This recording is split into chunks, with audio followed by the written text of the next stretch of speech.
अगर कैराना पलायन मुद्दा बनेगा, जो कि सर्वे में सामने निकल कर आ रहा है कि 45% लोग कह रहे हैं हां ये यूपी चुनाव में मुद्दा बनेगा, तो ये पश्चिमी उत्तर प्रदेश का कैराना अभियान, इसका असर कहां तक जाएगा? देखिए, कुछ घटनाएं और बड़ी गंभीरता और अफसोस के साथ कह रहा हूं, ऐसी होती है जिनका जख्म जो है वो पूरी तरह से वक्त के साथ भी नहीं भरता। और जिसने भी उस घटना को करीब से देखा होगा या जिसने भी उस घटना को एनालाइज किया, उस समय जितने भी लोग रहे, जिसमें कि स्वाभाविक है कि जर्नलिस्ट शामिल थे, तो उस घटना का प्रभाव क्या था वो सब समझते हैं। इसीलिए ये सर्वे आज ये कह रहा है इतने वक्त बाद भी कि 45% लोग मानते हैं कि उसका असर होगा।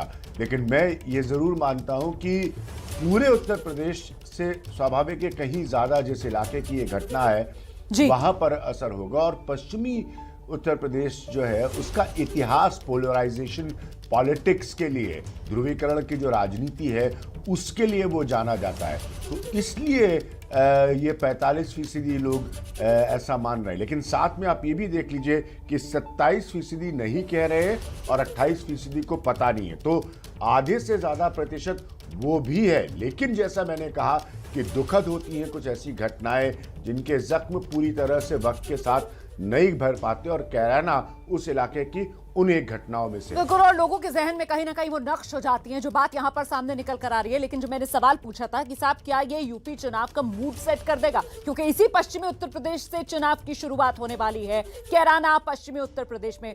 विजय विद्रोही, आपसे समझना चाहती हूं कि क्या ये पूरे यूपी चुनाव का मूड सेट करेगा कैराना मॉडल, और क्या ये कैराना मॉडल समाजवादी पार्टी ने जिस तरीके से नाहिद हसन को उम्मीदवार बनाया उसी के बाद दोबारा जिंदा हुआ?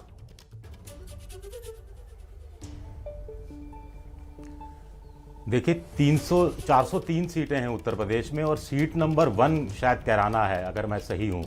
तो सीट नंबर 1 का असर सीट नंबर 403 पर पड़ेगा, ये मुझे नहीं लगता। कोरोना काल में कैराना ये अपने आप में बिल्कुल ही आप समझ लीजिए कि अलग अलग ध्रुवीकरण वाली बात हो जाती है। अगर 47% ये मानते हैं कि कैराना का एक मुद्दा बनेगा, तो बीजेपी की बल्ले बल्ले होनी चाहिए। सांप्रदायिक ध्रुवीकरण की जो वो कोशिश करती रही उसमें वो कामयाब होती दिखती है। कुल मिलाकर ऐसा लगता है कि बीजेपी कैराना को दिल्ली का शाहीन बाग जैसा था वैसा यूपी का शाहीन बाग बनाना चाहती है। लेकिन आपको ये भी समझना चाहिए कि तब केजरीवाल ने बड़ी समझदारी से काम लिया था।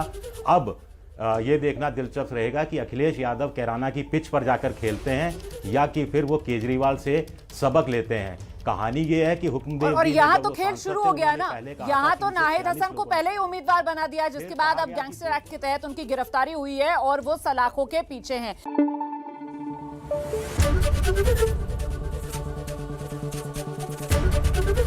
एबीपी न्यूज आपको रखे आगे।